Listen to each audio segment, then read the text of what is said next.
my name's Ash. I'm a local Gold Coast photographer that specializes in street photography, streetwear, fashion, and natural light photography. I'm here with my friend Kurt, and we are going to have a chat about some creative stuff.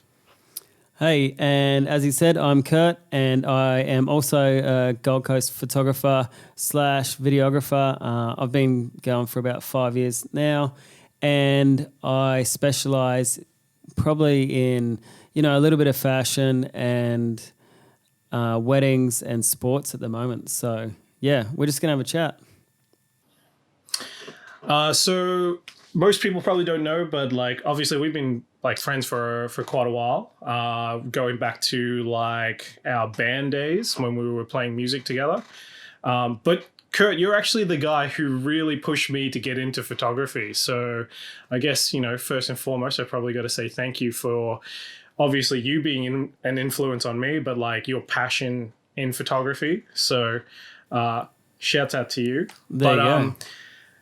There you go. I mean, from music to photography, it's all about art, it's all about a creative. I mean, I definitely still struggle with calling myself a photographer, more so just a content creator.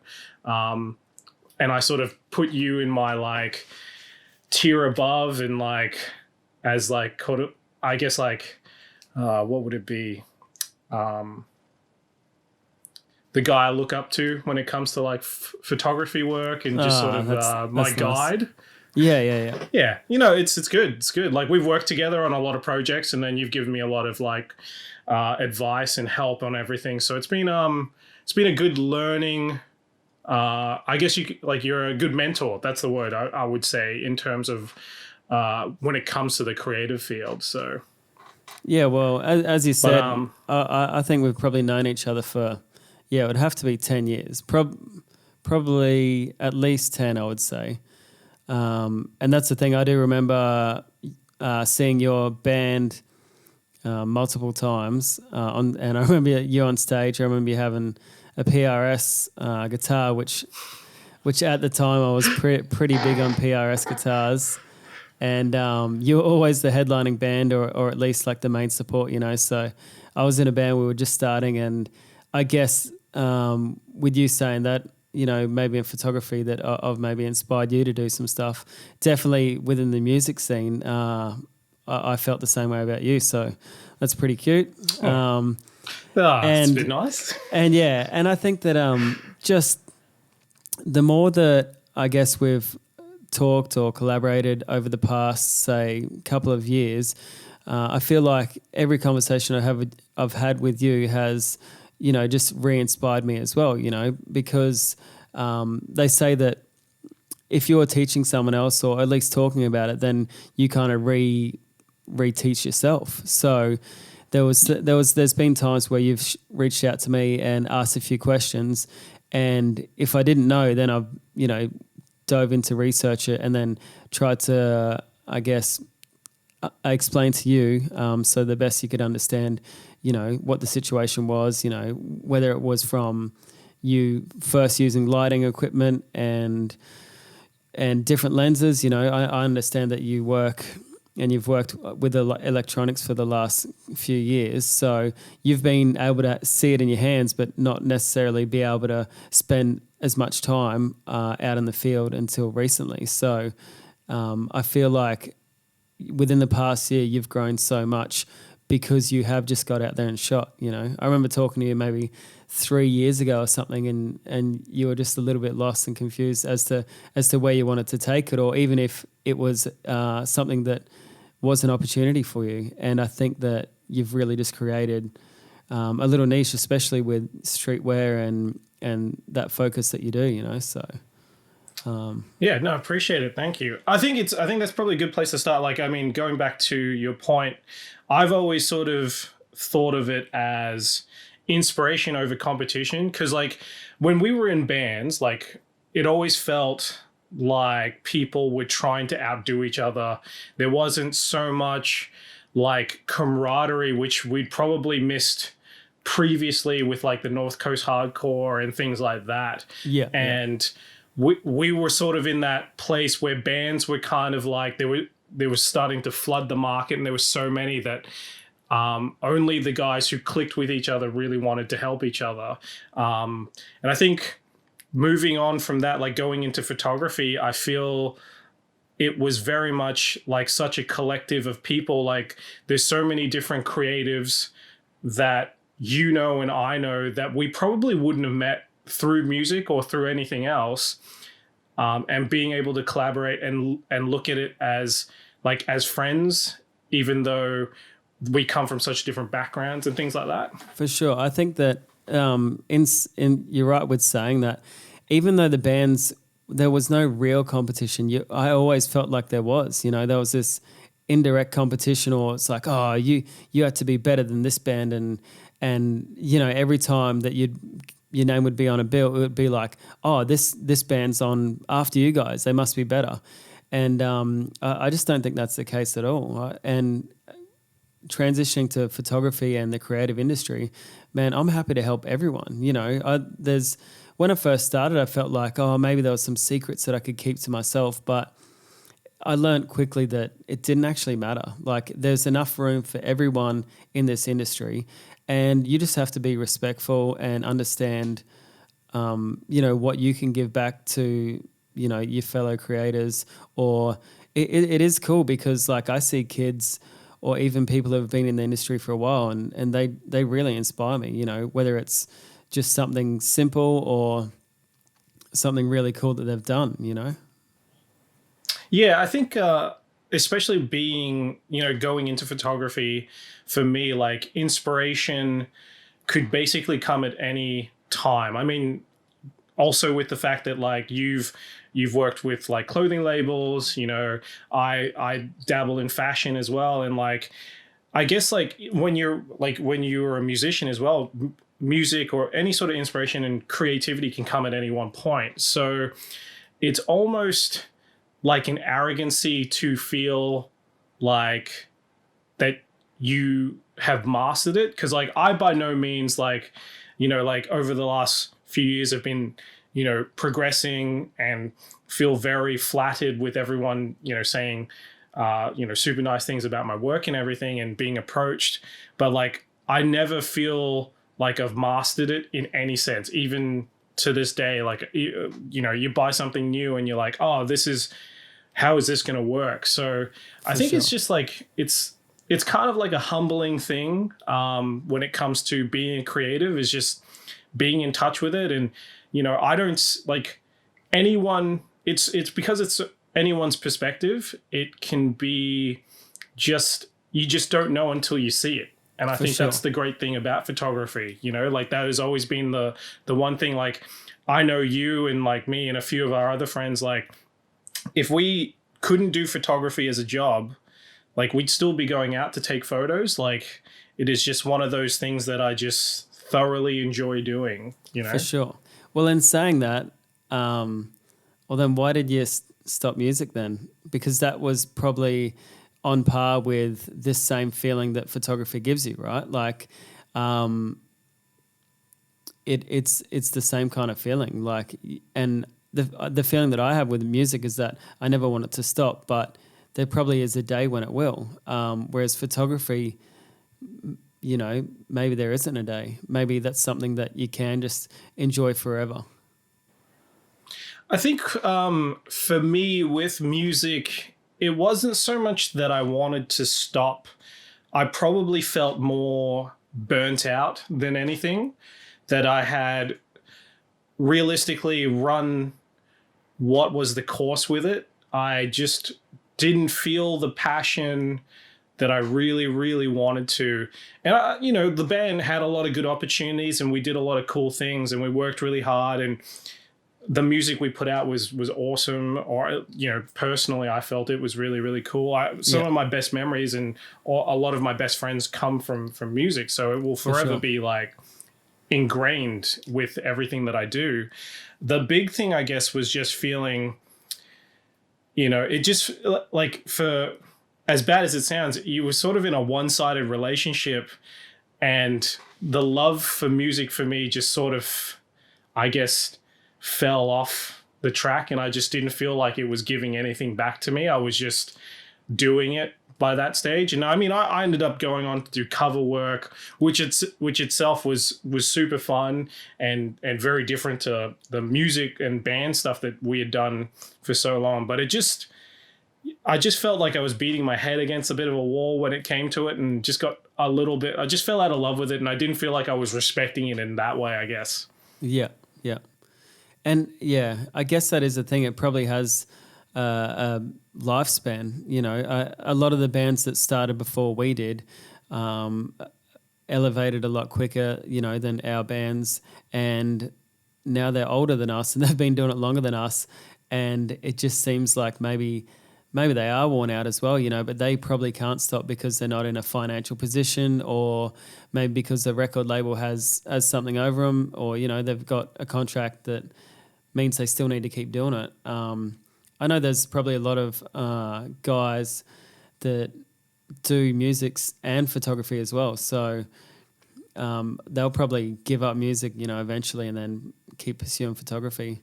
I feel that, especially with how many different avenues there are for photography as well. You know, people do family portraiture, you know, to fashion, to sports, to weddings, to you name it. You know, product photography. There's so much within that. Whereas within the music industry, you're so defined by the style that you have. You know, you can't just play metal and then the next day go play country music. Whereas with photography, you can, you know, one day bloody take photos of some flowers, and then the next day, you know, guys in suits. Like it's interesting. Well, I think you're totally correct on that. Like it's very genre defying, you know, like you don't have to stick to a particular niche, and there are so many niches. I think, you know, like for you, like you're in a band that's signed to a label. My band eventually went on, but that was well and truly before. So like I had left by that point. But how do you feel? Like you're in a band that tours pretty, like not regularly, but like you're an active touring act, and you've released records. Do you still feel the same spark? I mean, like I guess like, you know, you've been doing it. You'd be on 10 years for playing in bands now.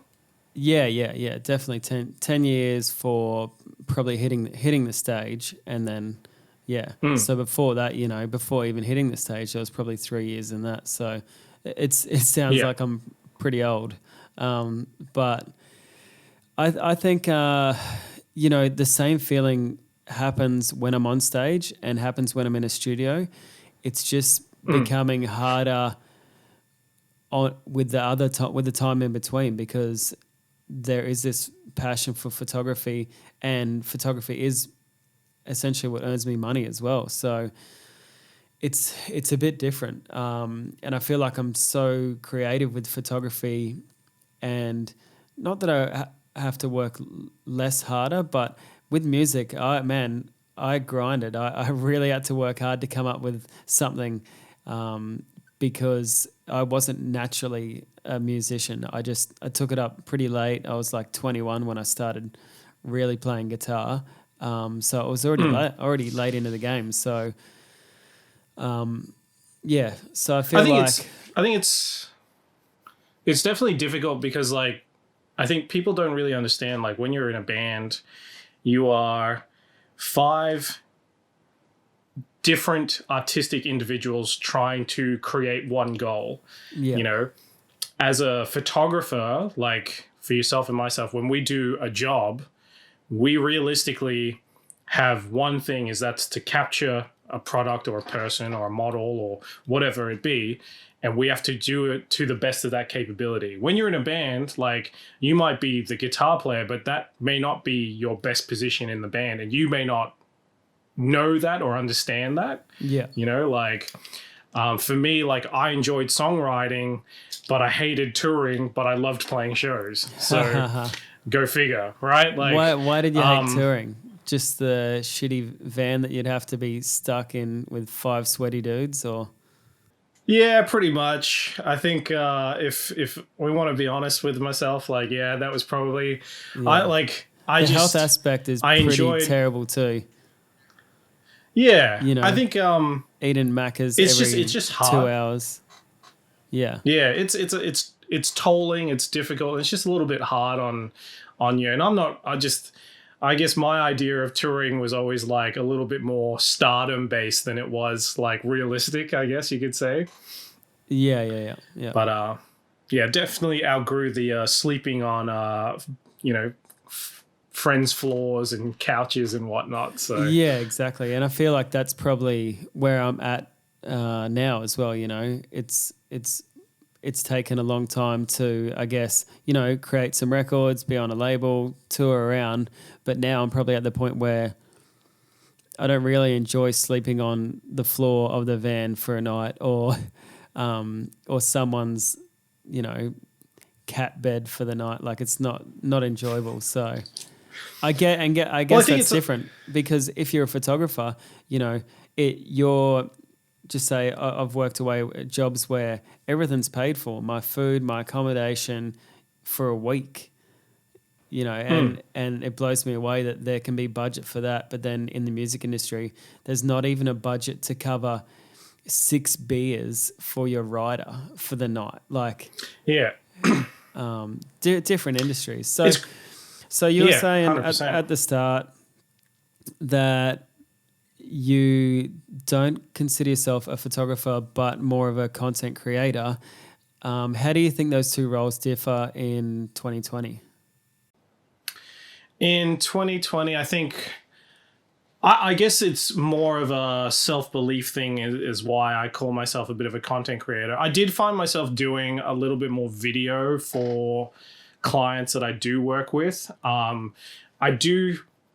I would say that I specialize in photography more than anything, For sure. and Same. I think like if I had to say like a strength of mine is like shooting like, and it sounds kind of dumb, but like I just enjoy shooting natural light stuff like all the time. It's just Yeah. it's my favorite thing to shoot. And I think, I don't know, I just sort of found a niche with like influencers and brands 100%. that just needed constant content. So for me, I would assume that like a photographer, what would differ from me as to like calling myself as a photographer is like, you know, they're probably a little bit more structured, where I'm sort of I guess run and gun and get as much stuff as to like being very more articulate and scientific about it, Yeah. if that Yeah. makes sense. For sure. And that's the thing. I feel like the images we produce can be very similar, right? But I do feel like we have a different mentality just because of probably the. I studied photography for a while, and my understanding was, you know, some old guy telling me all the rules about how to use a camera, you know, whereas your understanding is probably YouTube some stuff, and now I'm running around and, you know, killing it. So I don't think it's not that you are purely a content creator. I think you're a great photographer and, you know, video stuff as well. So I think you can definitely call yourself a photographer, but I think the content creator role is such a wide thing now, you know. So you're not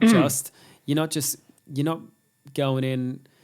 Essentially, when I started this whole thing, the influencer thing wasn't a thing. It was Instagram had kind of just taken off, and it was more what they call EDMs, which is just your mail outs.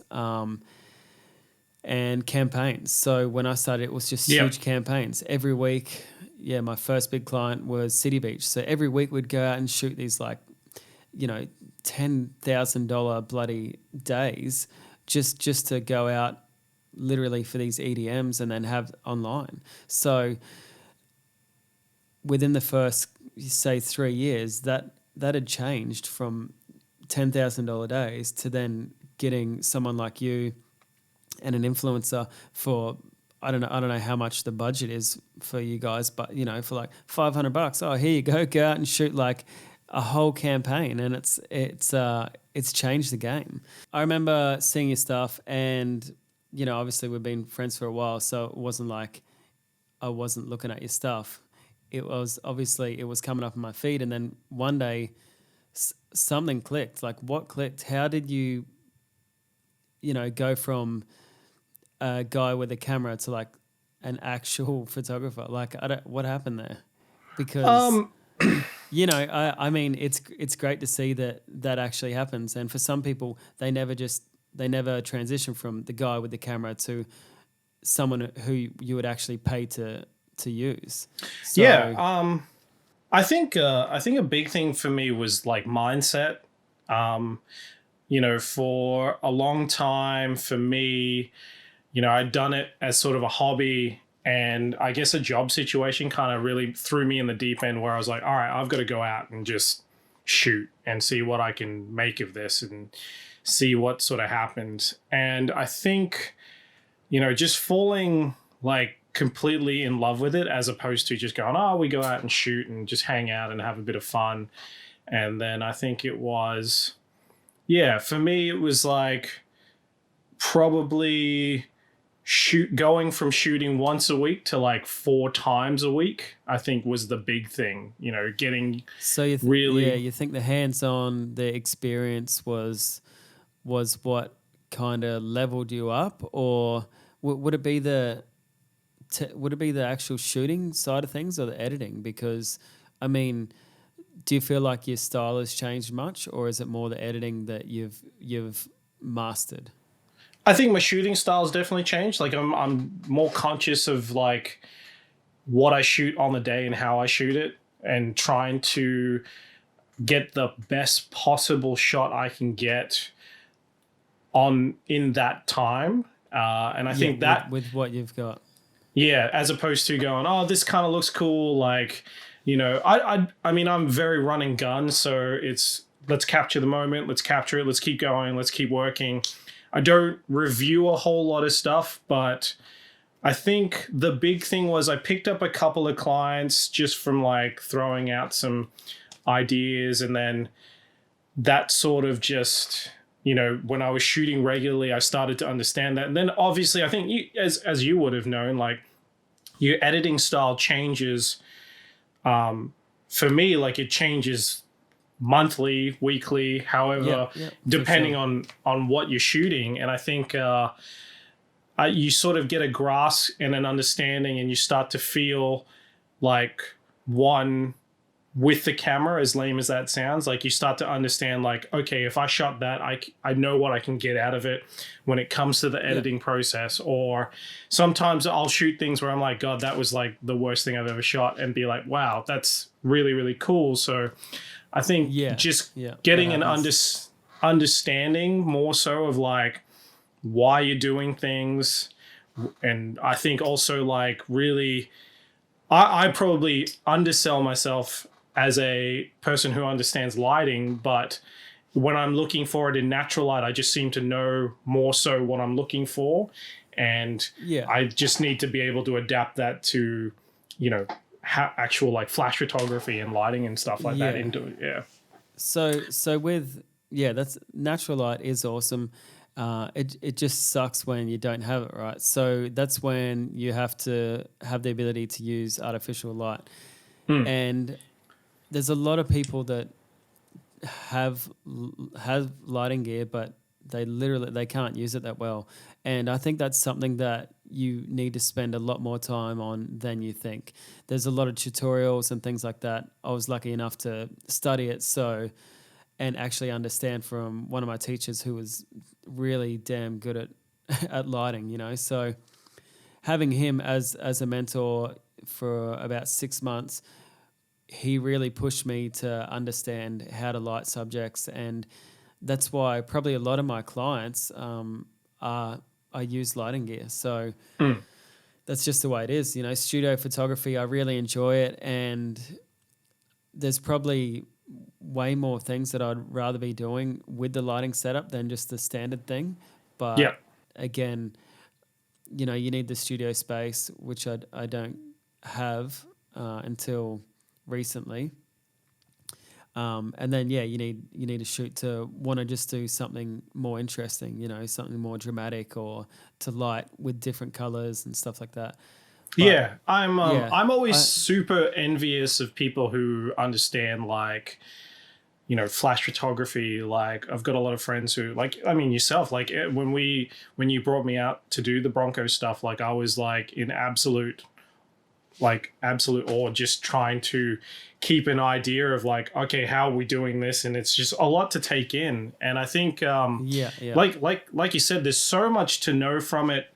And I would just love to be able to set up a studio space where it's like, it's always there. It's always ready to go. You just bring someone in, spend 20 minutes with it. And you're right. The only time that I ever sort of utilize flash photography is for like the utter basics. And that's just, e-commerce or whatever it's required for. Yeah, exactly.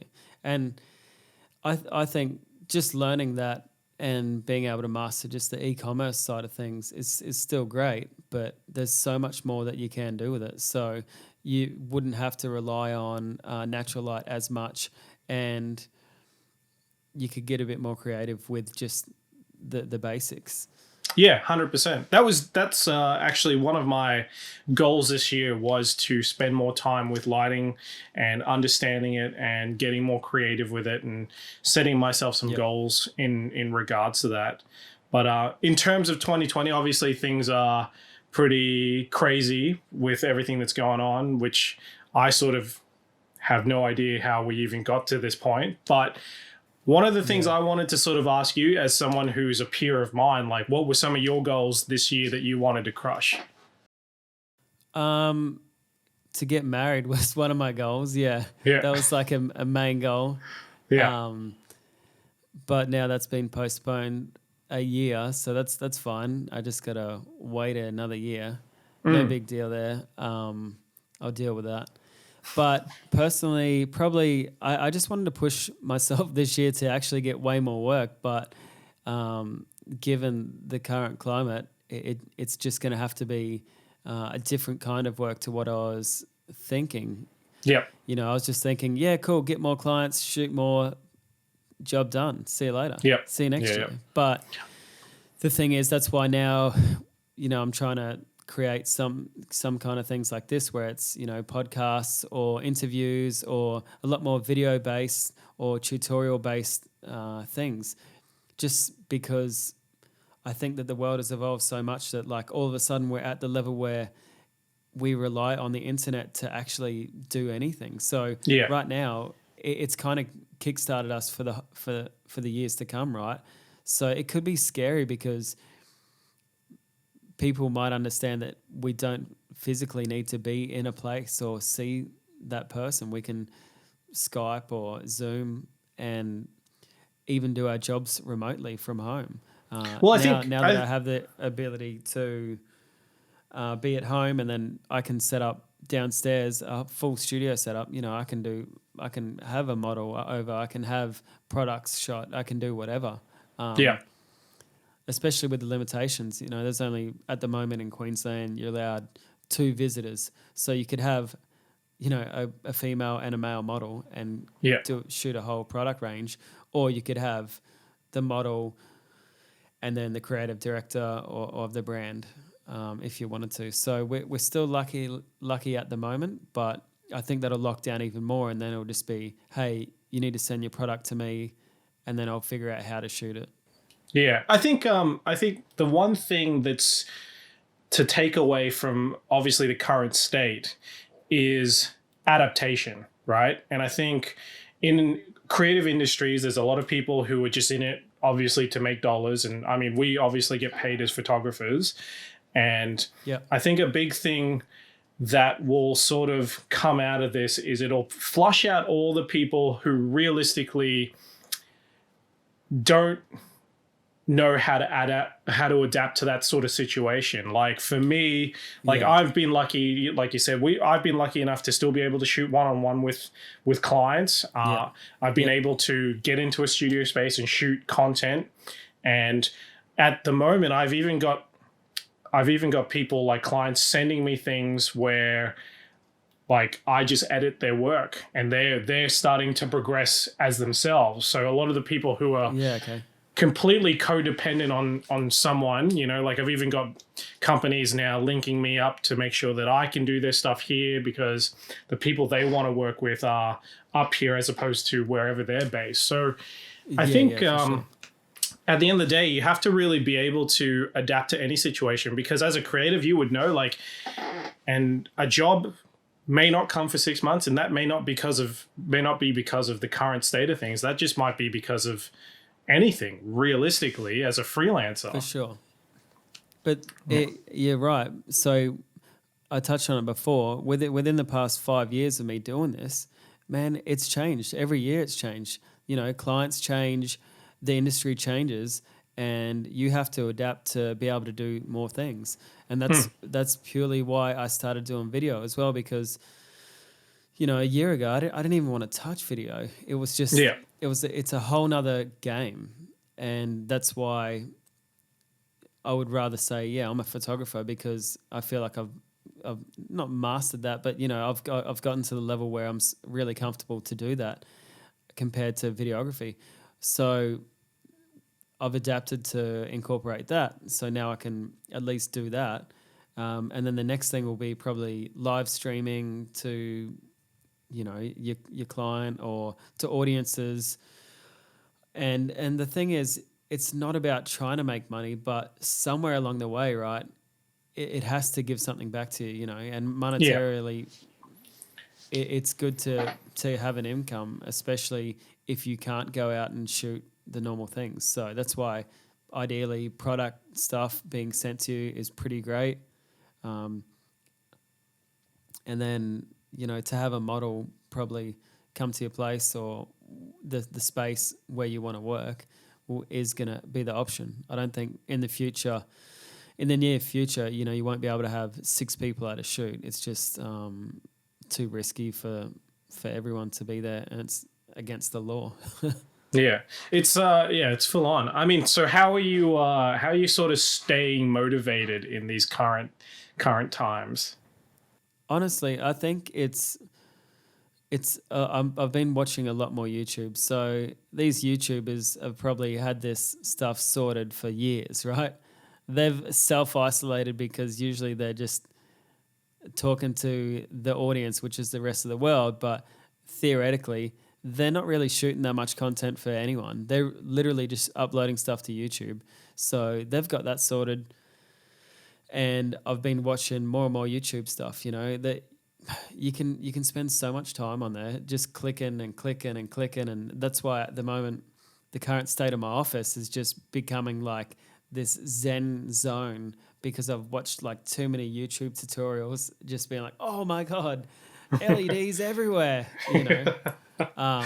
So for me now to step inside my space, I'm already inspired. I walk in, I'm just like, holy shit, all this stuff looks so cool. I'm ready to edit. So it's just, and if I shoot, you know, 2 to 3 times a week, then I'll have a backlog of editing, you know, for 2 weeks after that. So as long as I can get, you know, dribs and drabs of work here and there, I should be able to, you know, last as long as this lasts. I feel sorry for the guys who don't have regular clients and their industry kind of has stopped. Even with the stuff that I do with the PGA, golf has stopped for however long, you know. Broncos sport has stopped, so a big chunk of that kind of work has stopped. So I'm luckily that some real estate stuff that I'm doing and some fashion stuff is still kind of just ticking me over enough.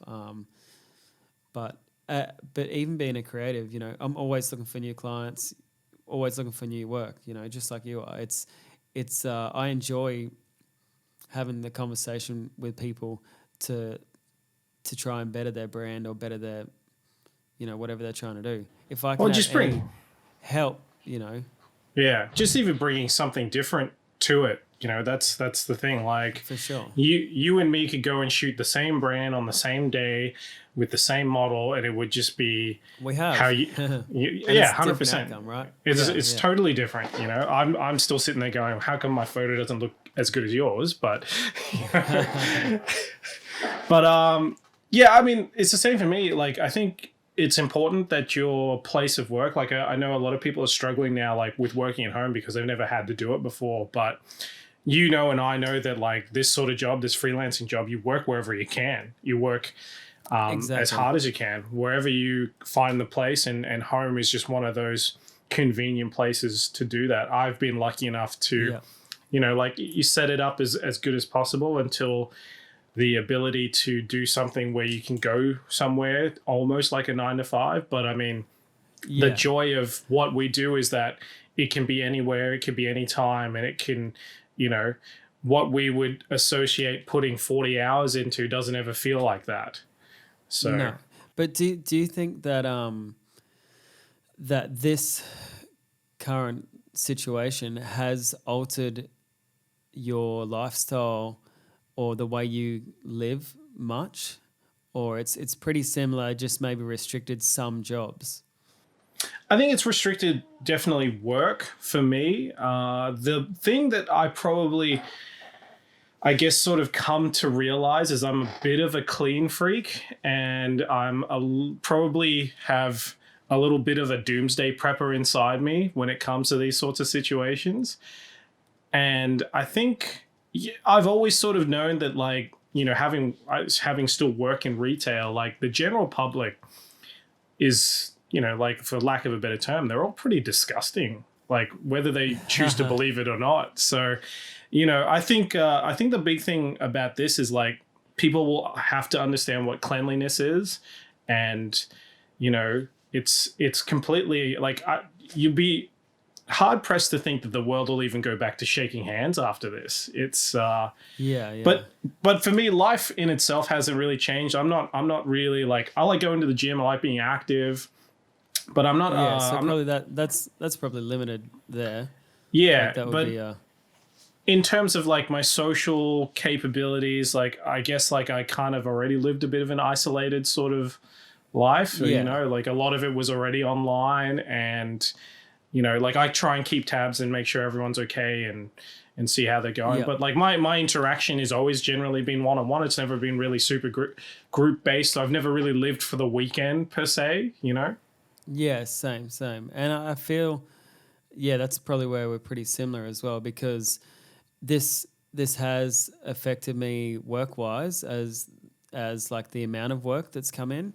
But the situation is, you know, I'm still inside my office editing for X amount of hours a week, and where I'm not seeing anyone. I don't use my weekends like normal people. I don't go out Friday, Saturday night. I don't really drink. So that side of things, I haven't really, nothing's really changed. It's just literally the amount of work that's come in. So Yeah, 100%. most creatives are probably the same, you know. Well, the ones that are working full time or have a fair bit of work within the industry, you know. I know one of our friends, Colin, he seems to just be working all the time, and he's editing just as much. So I don't think his life will have changed too much either. It's just Yeah. Yeah. if you're a working creative and you actually have a client base, then you're probably very similar right now. It's just that the work has gone from 100% to 20%.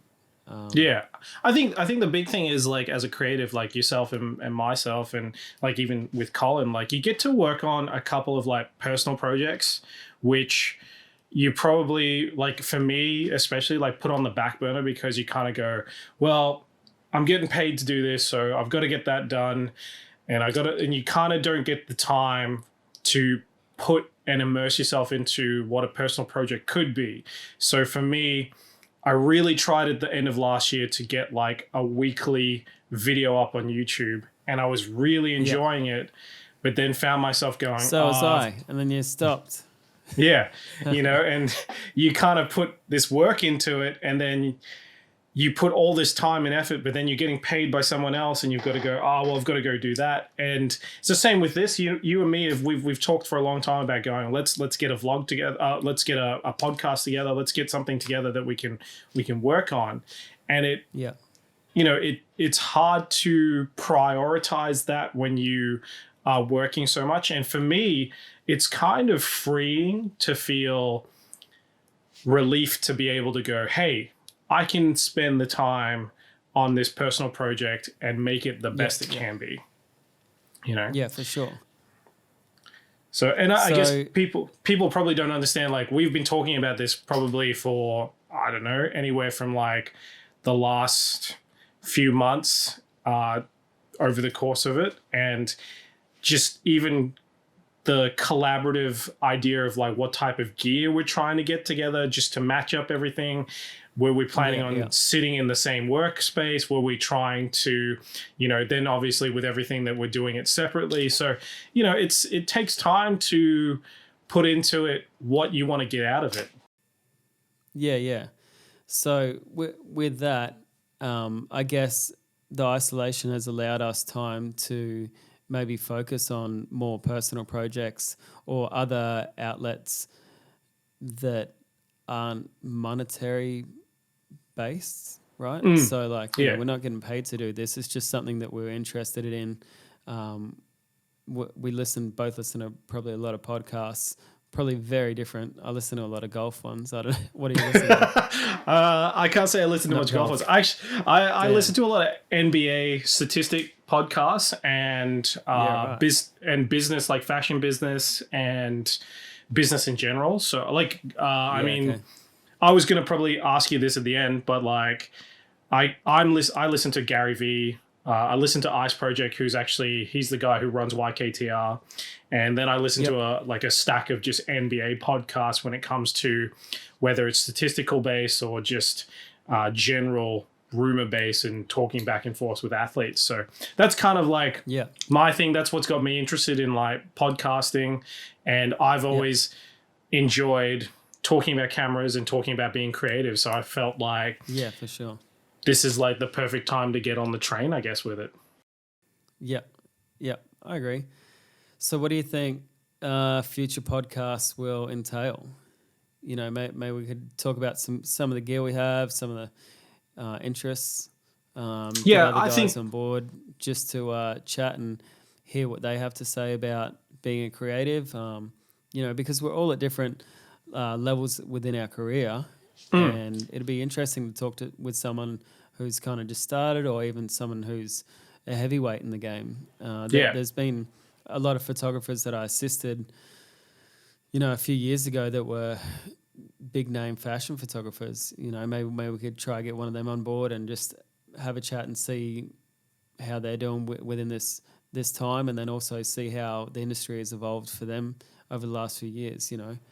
Yeah, 100%. I think the big thing is just talking to other creatives and other people who are in the sort of industry, as well as like, the music industry or, the fitness industry, and how like they're all creators at the same time. So it'll be interesting to hear their sort of paths, what they did, how they sort of did something a little bit differently. And then I guess sort of talk about the same things we talked about, like staying motivated, and just sort of how they got into the industry and what sort of I guess attracted them to doing what they're doing. For sure. Yeah, I think that sounds good. Yeah. I've got a few questions that we can probably run and gun these ones and sort of see what you think. But what's your favorite style to shoot? Favorite style, as in like portraiture or landscape, or is that a genre? Or I guess you've changed over the course of time that I've known you as a creator and a photographer. I guess because your passion now lies with golf, and the cool thing about that is like you love playing golf and you turn that into a job, which I am I think is so awesome, and I'm so envious of that. Like, I think that is such a cool thing. I guess when I say what's your favorite style to shoot is what's the one thing day in, day out that you could go shoot, no problems, and be like, yeah, cool. Well, yeah, you're probably right. It would be golf. So I when I was a junior, I played golf from the age of 12 to 22. So I had a good 10-year stint, and that's just all I could see. That's all I wanted to do was play golf. I didn't go out to parties. I didn't do any of that stuff. I was just, the weekend was for golf, and then every afternoon was at the golf course. So then I had a 10-year break and then started up photography, and started up golf again, and I think that it was something that I always enjoyed as when I was younger. So to now be able to photograph golf and do video stuff with golf, I'm just so excited to be there. I would say that fashion's great, weddings are great as well, but I think it's just that connection with golf and the enjoyment that I get just being on that, on the golf course is just, I don't even have to be playing and I enjoy it. So what about you? All right. What's your favorite style? Street fashion. Fashion, like any sort of like just streetwear shooting, really. Like I just enjoy it. Like I can see it in the camera. I love it. And I just, I've got friends that I help out with like content, on occasion. Because they always help me out with things, and then I'll be there and I'll be shooting and I'll be like, man, this just looks great and I can't wait to edit it. And it doesn't matter if I was getting paid or if I was getting paid, so exactly those. So I think with that, it probably, I feel like some of the best images I've taken are on the golf course, and then some of the best images you've taken are streetwear style. That's it, So you probably subconsciously put in that extra 20% because it's something that you really enjoy. I think so. Yeah. 100%. Yeah. You'd be the same. You like, it is one of those things as being a creator is like being, 100% immersed and like loving it. It's like any job, really. Yeah. Yeah, for sure. What is your current favorite lens that you are running? Current favorite lens. So I've been lucky enough to get some gear from the guys at Sony Australia, and I have the 135 G Master somewhere in here in my hands. Yeah. It's damn, that lens is so good.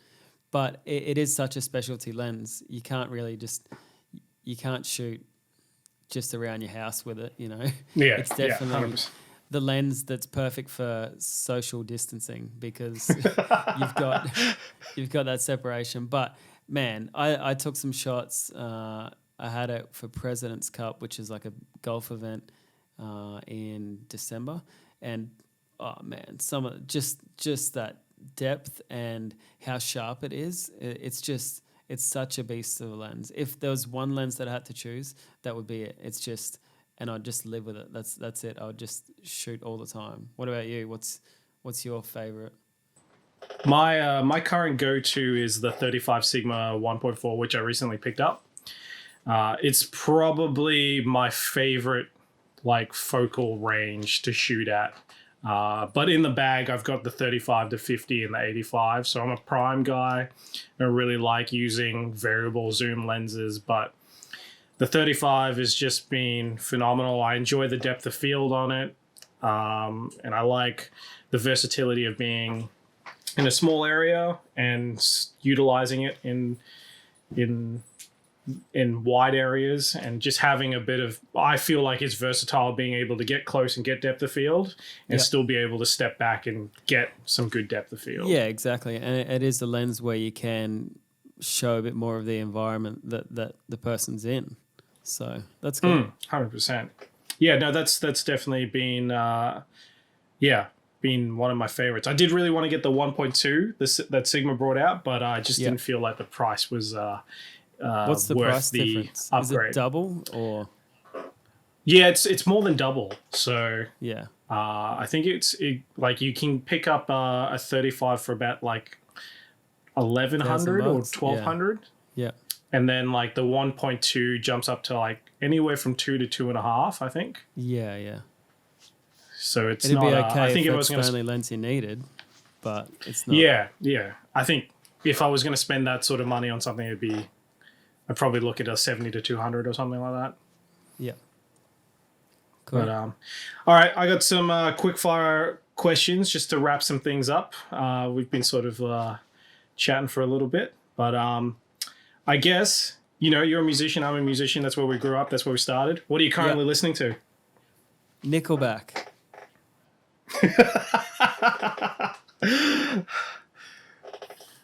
Yeah, nah. Legit. I do actually listen to Nickelback regularly.